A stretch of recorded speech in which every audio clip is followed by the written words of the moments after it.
서로 축복하겠습니다. 올해는 오직 성경으로입니다.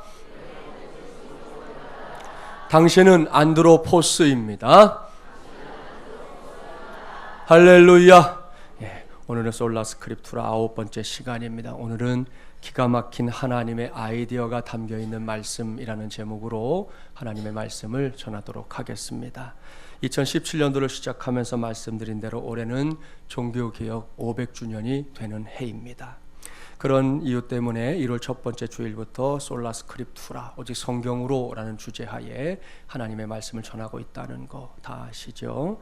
종교개혁은 단지 이 교회 역사에 한해서 중요하고 의미 있는 그런 사건만이 아닙니다.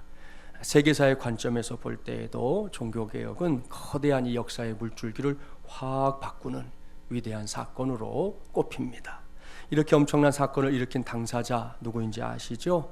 마틴 루터입니다. 오늘은 이 사람에 관한 이야기로 말씀을 시작하려고 합니다. 루터는 본래 이 성직자의 길을 가려고 했던 사람은 아니었습니다. 대학에서 논리학과 철학을 전공했고요. 또 부모의 권면대로 변호사가 되려고 준비하던 사람이었습니다. 그러던 어느 날이었습니다. 항상 사건이 일어나는 그 어느 날 말입니다. 친구와 함께 둘이 들판을 이렇게 걷다가 내 옆에 있던 친구가 벼락에 맞아서 그 자리에서 죽는 이 엄청난 일을 경험하게 됩니다. 그야말로 순식간에 일어난 일이었습니다. 우리 같으면 어땠을까요? 그 충격 표현할 수가 없겠죠. 갑자기 하늘에서 벼락이 떨어졌는데 나는 살고 내 옆에 있던 친구는 죽었으니 말입니다. 이때 루터가 묻게 됩니다. 왜 하나님은 나를 살려두셨을까? 왜? 도대체 왜?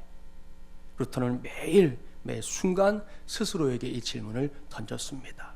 그러다가 마침내 이 물음에 대한 답을 찾았어요. 그것은 사명이 있기 때문이었습니다. 그렇습니다. 자신이 아직 살아있는 것은 내가 살아있겠다 해서 살아있는 게 아니라 살려두셨기 때문이라는 거죠.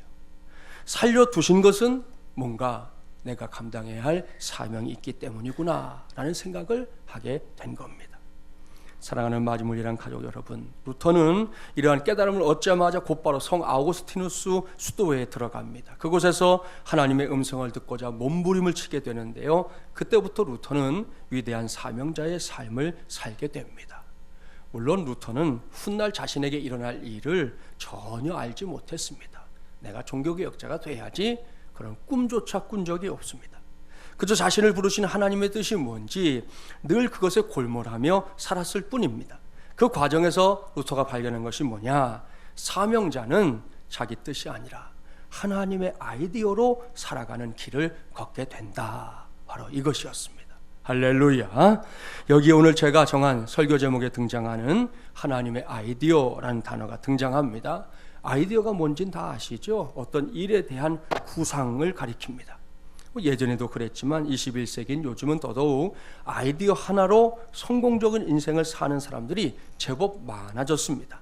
이러한 사회적인 분위기를 말해주듯 기업에서 일하는 젊은이들은 날마다 새로운 아이디어를 내놓으라는 체근 때문에 진이 빠져버릴 지경입니다. 아무튼 그럴 때 톡톡 튀는 아이디어 하나, 다른 사람들이 전혀 생각하지 못했던 아이디어 하나가 요즘은 한 사람의 인생을 좌지우지하기도 합니다. 그런데 이 아이디어는 이 사람에게만 있는 게 아닙니다. 하나님에게도 아이디어가 있습니다. 하나님이시니 그저 있는 정도가 아니겠지요. 오늘 설교 제목을 떠올려 주세요. 하나님의 아이디어는 기가 막힌 아이디어입니다. 한마디로 말하면 놀랍다는 거지요. 예측 불허라는 겁니다. 신기하고 경이롭다는 겁니다. 무엇보다 루터의 경우처럼 저와 여러분의 이 한 번뿐인 인생을 확 바꾸어 놓을 수도 있다는 겁니다.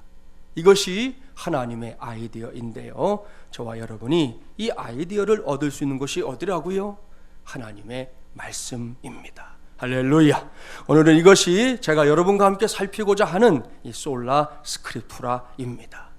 종교개혁의 선봉장이었던 루터의 생애를 기회가 될 때 꼭 한번 들여다보십시오. 그런 당시에 이 거대한 카톨릭 교회가 성경에도 없는 면죄부 판매에 열을 올리자 무려 95개 조의 반박문을 통해서 면죄부의 부당함을 다 정리합니다.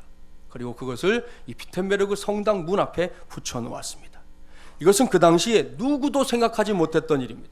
대다수의 사람들이 면죄부가 실제로 죄를 용서하는 수단이 될 수 있다고 생각하고 있었습니다. 그렇게 믿고 있었습니다. 하지만 하나님의 말씀을 들이파던 루터는 달랐습니다. 그는 하나님의 말씀 속에서 얻게 된 아이디어 하나하나를 정리했고요. 그것으로 가톨릭 교회의 도전장을 내민 겁니다. 그 결과 오늘 우리가 알고 있는 이 종교개혁이라고 하는 위대한 역사의 열매를 얻게 된 것이지요. 사랑하는 여러분, 여기서 저와 여러분이 함께 꽉 붙잡아야 할 사실이 있습니다. 그것은 이렇게 하나님의 아이디어로 살아가는 삶이 단지 루터에게만 국한된 것이 아니라는 사실이에요. 저와 여러분에게도, 모든 믿는 자들에게도 열려 있습니다. 그것도 활짝 열려 있습니다. 그 증거가 오늘 주신 말씀에 있어요. 오늘 우리에게 주신 하나님의 말씀, 구약성경 시편 19편이지요. 이 말씀은 다윗의 시입니다. 다윗은 1절 이하의 말씀을 통해 하나님께서 창조하신 이 피조세계의 아름다움, 그 경이로움을 마음껏 찬양하고 있습니다. 그런 다음에 오늘 우리에게 주신 말씀을 기록하게 되는데요. 본문 7절과 8절 말씀 우리 함께 봉독해 볼까요? 7절 8절입니다. 여호와의 율법은 완전하여 영혼을 소성시키며 여호와의 증거는 확실하여 우둔한 자를 지혜롭게 하며 여호와의 교훈은 정직하여 마음을 기쁘게 하고 여호와의 계명은 순결하여 눈을 밝게 하시도다. 아멘. 할렐루야. 여기에 오늘의 말씀을 준비하는 제 눈에 쑥 들어온 말씀이 있습니다. 그것은 다른 것이 아니라 여호와의 증거는 확실하여 우둔한 자를 지혜롭게 하며 라는 말씀입니다. 여기서 여호와의 증거가 바로 하나님의 말씀을 가리키는 표현인데요. 다윗은 먼저 하나님의 말씀이 확실하다 그렇게 고백합니다. 우리말 성경에서 확실하여라고 번역된 히브리어는 이 네마나라는 단어인데요. 이 단어는 믿을 만한 혹은 신뢰할 만한 그런 뜻을 갖고 있습니다. 그러니까 무슨 말입니까? 하나님의 말씀이 결코 흐리멍덩한 말씀이 아니라는 겁니다. 그저 믿는 정도가 아니라 확 믿어도, 모든 것을 몽땅 다 걸고 믿어도 그것을 믿는 자들에게 결코 실망을 주지 않는 그런 말씀이다라는 거예요. 다음으로 다윗이 하나님의 말씀에 대해 고백하는 것이 있지요. 그것은 우둔한 자를 지혜롭게 한다는 거예요. 여기서 우둔한 자로 번역된 히브리어는 이 페티라는 말인데요. 문자적으로 보면 단순한 혹은 순진한 그런 뜻입니다. 이러한 뜻에 기초해서 우둔한 자를 생각해 보면 결국 생각하는 것이나 아는 것에 있어서 한계를 갖고 있는 우리의 인생을 가리키는 것임을 알 수 있어요. 이 세상에는 사람들이 알고 있는 것들이 존재합니다. 분명합니다. 하지만 알지 못하는 것들도 존재한다는 거 아시죠? 그것도 아주 많이 존재합니다. 보통 사람들이 공부를 많이 하면 이제 박사가 되잖아요. 요즘은 박사 이후에 또 공부하는 게 있어가지고 포스트 닥터, 그래서 포닥이라는 과정이 있어요. 박사가 됐는데 더 공부하면 포닥이라는 또 학위를 받게 됩니다. 그럼 포닥이 되면 사람이 모든 것을 알 수 있을까요? 그렇지 않습니다. 여전히 모르는 건 모르는 거예요. 사람의 평생을 배워야 한다 뭐 이런 말도 있지만 그래도 여전히 모르는 건 모르는 겁니다. 이것이 알에 있어서 한계를 갖고 있는 존재, 바로 사람입니다. 저와 여러분 말입니다. 그러나 여기가 하나님의 말씀이 보여주는 종착역은 아닙니다. 하나님께서 다윗을 통해 분명하게, 명백하게, 확실하게 말씀하고 있는 것이 있습니다. 여러모로 우둔한 존재, 많은 한계를 갖고 있는 존재에게도 복음이 있다는 거예요. 그 복음은 하나님의 말씀이 우둔한 자를 얼마든지 지혜롭게 할 수 있다. 바로 이것입니다. 할렐루야. 여러분, 바로 이것입니다. 하나님의 말씀이 우둔한 자를 얼마든지 지혜롭게 할 수 있다는 이 사실 말입니다. 이것이 연약한 인생들에게는 복음이요, 이것이 바로 기가 막힌 하나님의 아이디어가 담겨있는 말씀의 능력입니다. 여기서 오늘 본문을 기록한 다윗의 인생을 한번 떠올려 보세요. 그의 인생을 들여다보면 곳곳에 어려움들이 도사리고 있었다는 걸 알 수 있습니다. 사울 왕이 시기심을 견디지 못해 계속해서 정말 충성된 신하였던 다윗을 죽이려고 했었던 거 아시죠? 하나뿐인 목숨이 바람 앞에 촛불처럼 위태로웠던 때가 한두 번이 아닙니다. 그럴 때마다 다윗은 하나님의 아이디어로 그 어려움들을 해결해 나갔습니다. 왕이 된 뒤에는 또 어떻습니까? 다르지 않았습니다. 이제 막 왕정 시대를 열어가던 그 초창기 역사 속에서 다윗은 하나님의 아이디어로 수도를 헤브론에서 예루살렘으로 옮기게 됩니다. 지금도 예루살렘에 가보면 알 수 있지만 예루살렘이라는 도시 자체가 천연의 요새예요. 산 위에 형성된 도시이기도 하고, 요즘이야 뭐 미사일도 쏘고 비행기도 나르니까 좀 의미가 없을지 몰라도 그때만 해도 길목 하나만 딱 지키면 절대로 예루살렘은 넘어뜨릴 수 없는, 공략할 수 없는 그런 성이었거든요. 거기를 빼앗아서 결국은 수도로 삼은 거, 하나님이 다윗에게 주셨던 귀중한 아이디어였던 겁니다. 그때부터 이스라엘은 주변 국가들이 함부로 넘볼 수 없는 그런 나라가 될 수 있었습니다. 이러한 사례는 성경에 한두 가지가 아니지요. 예를 들어 볼까요? 구약 성경에서 가장 먼저 그리고 가장 많이 언급되는 사건 중에 하나인 출애굽 시대로 가보겠습니다. 이스라엘 백성들이 노예살이하던 애굽을 빠져나온 사건, 그래서 우리가 출애굽이라고 하잖아요. 요즘 수요 성경 공부 시간에 이 부분을 다루고 있는데, 그 출애굽 사건을 떠올리면서 지도를 하나 보겠습니다. 이것은 가나안 땅을 보여주는 지도입니다. 여기 맨 위에 여기가 갈릴리 호수, 요단강 그리고 사해 이렇게 됩니다. 여기가 가나안 땅입니다. 이쪽이 기억을 해두시고, 자, 여기서 사람이 하나 나왔는데 이 사람이 누굴까요? 이 사람은 바로 가나안 땅 정복 전쟁을 이끌었던 여호수아입니다. 실제로 저렇게 생겼는지는 저도 모르니까 저한테 물어보지 마시고, 하여튼 그림에 저렇게 나왔어요. 이 지도에서 애굽, 그러니까 이집트는 눈에 보이지 않지만 저 아래쪽에 위치하고 있습니다. 저기가 애굽이에요. 따라서 출애굽한 이스라엘 백성들이 가나안 땅으로 들어가는 가장 빠른 길이 어디겠어요? 남쪽 길입니다. 남쪽 길을 이용해서 바로 올라가면 가나안 땅에 들어갈 수가 있는 겁니다. 그런데 성경을 읽어보면 하나님의 생각은 달랐습니다. 아주 크게 돌아가지고 동쪽을 먼저 치게 하십니다. 그런 다음에 요단강을 건너서 가나안 땅으로 들어가도록 인도하고 있습니다. 단순하게 생각해 보면 이것은 매우 소모적인 일인 것 같습니다. 이스라엘 백성들 입장에서는 왜 이렇게 우리를 힘들게 하는지, 아니 곧바로 가면 될 일을 빙글빙글 돌려갖고 저 동쪽으로 해서 그렇게 돌리고 있는 일을 놓고 얼마든지 입을 내밀고 투덜거릴 수 있는 상황이라는 거예요. 그런데도 하나님은 굳이 이 길을 선택했습니다. 도대체 왜일까요? 왜 그렇게 험하고 먼 길을 선택하셨냐는 거지요. 이제부터 저의 설명을 잘 들으세요. 여러분의 눈에 보이는 대로 이 가나안 족속들의 입장에서 보면 이스라엘 백성들이 동쪽으로 쳐들어온 것은 그 땅 전체를 놓고 볼 때 허리를 치고 들어온 겁니다. 가나안 땅 전체로 보면 허리 부분이 이렇게 잘려나가게 공격을 했다는 거지요. 그렇지요? 이렇게 중간이 잘린 상태에서 여호수아는 먼저 남쪽을 점령합니다. 그리고 나서 남쪽 전쟁이 어느 정도 마무리된 다음에 이번에는 북쪽을 점령하게 됩니다. 이스라엘 백성들이 이렇게 가나안 땅을 점령해 나갈 때 허리가 잘린 가나안 족속들은 서로 다른 족속들과 연합군을 만들지도 못한 채 속수무책으로 당할 수밖에 없었습니다. 보십시오. 얼마나 기가 막힌 하나님의 아이디어입니까? 이러한 가나안 정복 전쟁은 마치 우리나라에서 일어났었던 인천 상륙작전을 보는 듯한데요. 이것은 그저 그런가? 비슷하긴 비슷하네. 그런 정도가 아니에요. 인천 상륙작전의 주역인 메가더 장군이 실제로 여호수아가 행했던 이 가나안 정복 작전, 지금 여러분이 보고 있는 이 전쟁에서 인사이트를 얻어서 인천 상륙작전을 구상했다고 하지 않습니까? 할렐루야. 이 대목에서 저와 여러분이 한 번쯤은 깊이 생각해 봐야 할 것이 있습니다. 어느덧 2017년 3월이 시작됐는데요. 하루하루를 분주하게 살아가고 있는 우리의 삶의 현주소는 무엇입니까? 이러한 질문에 네, 저는 감사하게도 잘 달려가고 있습니다 라고 대답할 수 있는 성도들은 계속해서 그러한 삶의 은혜를 누리며 살게 되기를 주님의 이름으로 축복합니다. 그러나 우리 모두가 이렇게 대답할 수만은 없다는 거 다 아시죠? 그렇습니다. 우리 중에는 자꾸만 나의 인생이 이스라엘 백성들처럼 이렇게 우회하고 있는 것 같아서 답답하다고 호소하는 성도들이 있습니다. 내 인생은 도대체 왜 그래? 말하면서 한숨 짓는 사람들 있잖아요.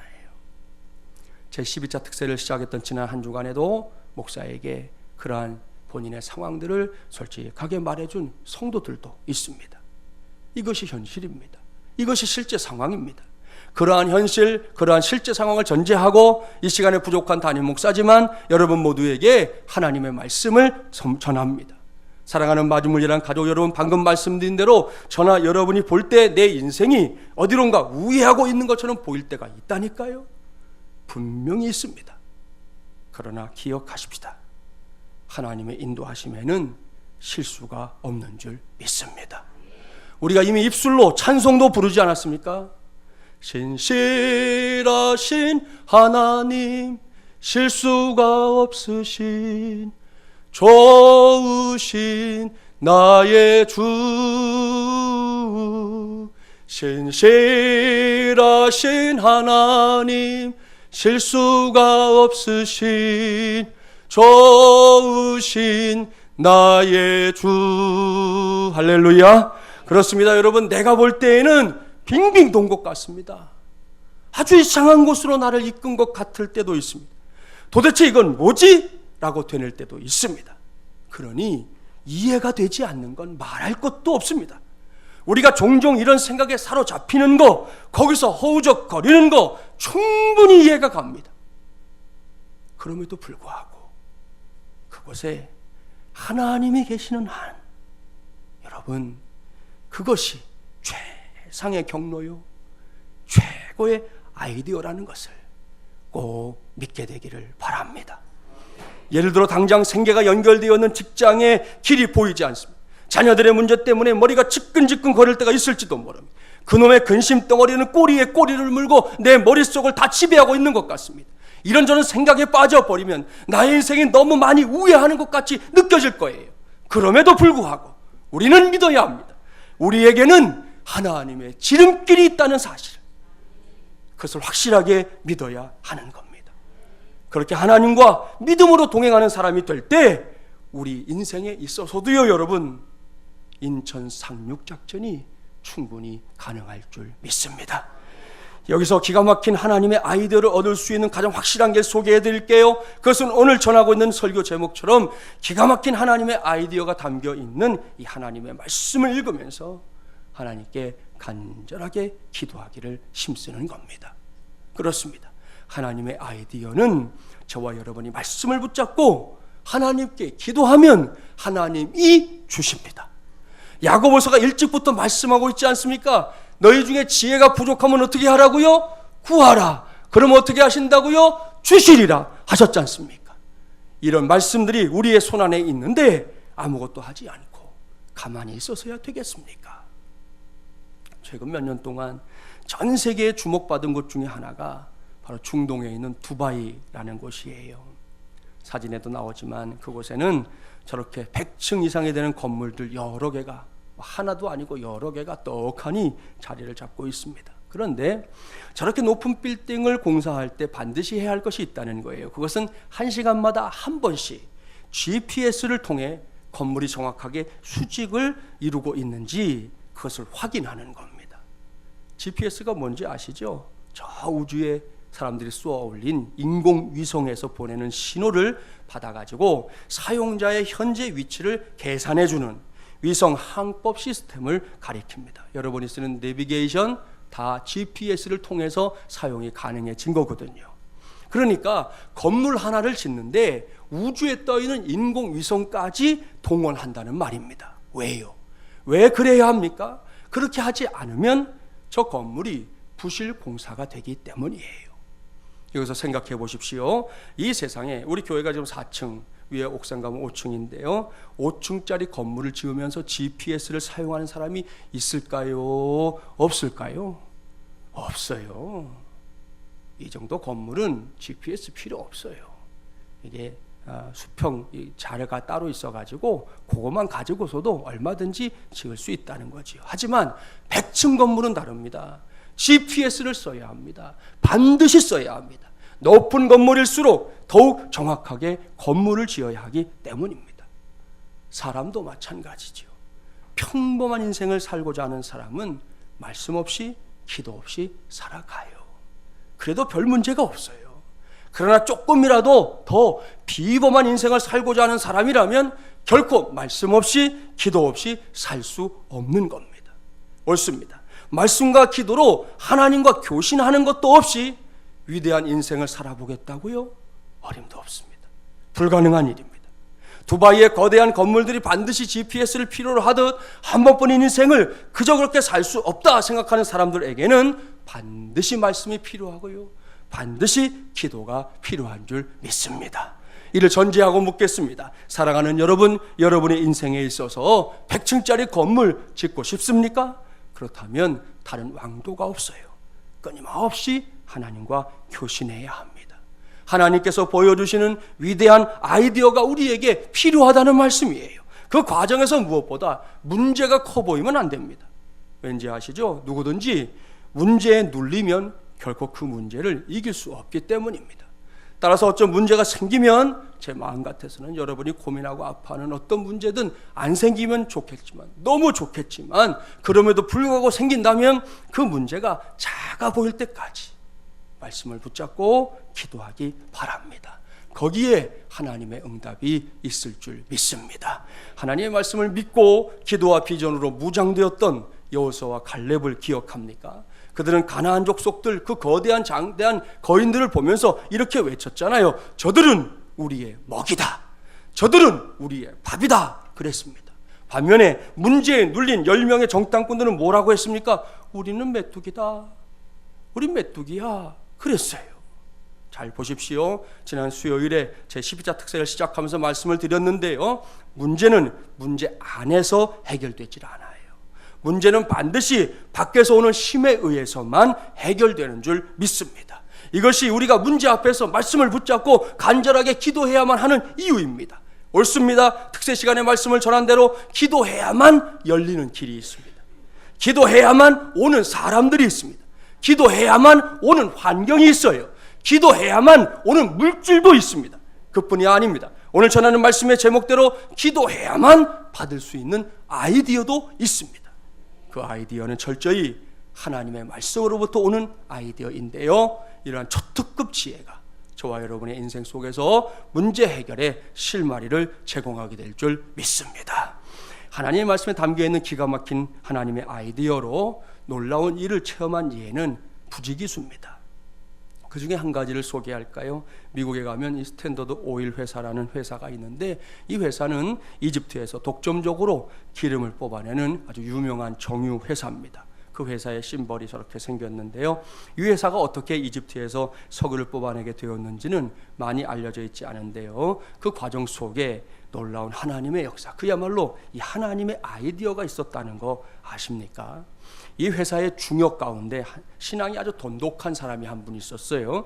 이 사람이 어느 날 성경에서 출애굽기 2장 1절부터 3절까지의 말씀을 깊이 묵상하게 되었는데요, 우리도 한번 그 말씀 찾아볼까요? 출애굽기 2장 1절부터 3절입니다. 구약 82쪽이에요. 어떤 말씀인지 관심을 갖고 함께 봉독해 보겠습니다. 출애굽기 2장 1절부터 3절 말씀, 구약 82쪽입니다. 함께 봉독해 볼까요? 레위 가족 중 한 사람이 가서 레위 여자에게 장가들어 그 여자가 임신하여 아들을 낳으니 그가 잘 생긴 것을 보고 3달 동안 그를 숨겼으나 더 숨길 수 없게 되매 그를 위하여 갈대 상자를 가져다가 역청과 나무진을 칠하고 아기를 거기 담아 나일 강가 갈대 사이에 두고. 아멘. 우리가 잘 아는 모세의 어린 시절, 그 태어났을 그 시절에 관한 말씀 아닙니까? 그 중역이 이 말씀을 읽고 묵상하는 가운데 뭔가 그의 머릿속에 번개처럼 스치고 지나가는 것이 하나 있었다는 거지요. 그것은 바로 역청이라는 단어였습니다. 여기에 나오는 역청은 석유의 일종으로 이 영어로 말하면 피치라고 부르는데요, 이 석유 원유 있죠. 원유나 콜타르 따위를 증류시킨 뒤에 남는 검은색 찌꺼기를 가리킵니다. 그게 역청 피치예요. 이 찌꺼기는 모세의 어머니가 사용한 것처럼 오늘날에도 이 지붕이나 혹은 배의 방수제로 사용되고 있습니다. 이 대목에서 이 사람이 무릎을 친 거지요. 왠지 아시겠죠? 당시에 모세의 어머니가 이렇게 역청을 구할 수 있었다면 바로 그곳에서 기름이 나지 않을까, 이렇게 판단을 했던 겁니다. 그런 서둘러 이 찰스 휘사트라고 하는 지질학자를 이집트로 보내 조사하게 합니다. 그 결과 그곳에 아주 거대한 유전이 있다는 것을 발견하게 되었습니다. 이런 과정을 거쳐서 이 스탠더드 오일 회사가 이 유전에 대한 독점권을 갖게 됐던 겁니다. 사랑하는 여러분, 참으로 위대한 발견입니다. 무엇보다 하나님의 말씀이 위대하고 놀라운 발견의 이 기초석이 되었다는 사실에 우리 모두는 관심을 가져야 합니다. 이런 것이 바로 기가 막힌 하나님의 아이디어입니다. 그런 아이디어를 이제는 2017년을 살아가고 있는 저와 여러분에게도 주시기를 주님의 이름으로 축복합니다. 그런데 이제 이런 것은 너무 큰 사례이기 때문에 혹 여러분의 피부에 안 와닿을 수 있어요. 그런 의미에서 이번에는 저와 여러분에게 확 와닿는 실화를 한 가지 말씀드리려고 해요. 용인에 있는 한 교회에서 실제로 있었던 일입니다.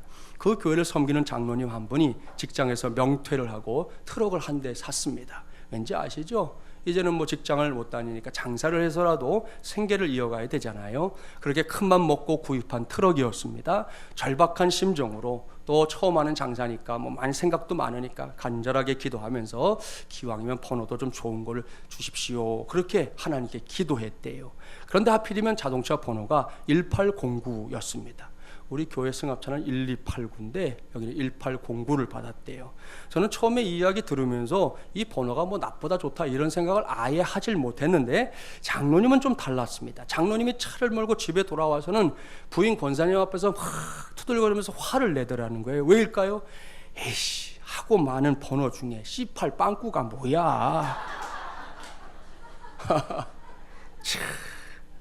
여러분, 기가 막히지 않습니까? 아니 똑같은 걸 해석을 해도 아니 그래도 명색이 장로님인데 아니 이렇게 해석할 수 있어요 이거. 아무튼 이렇게 생각이 시작됐으니까 기분이 좋아질 리가 없는 거죠.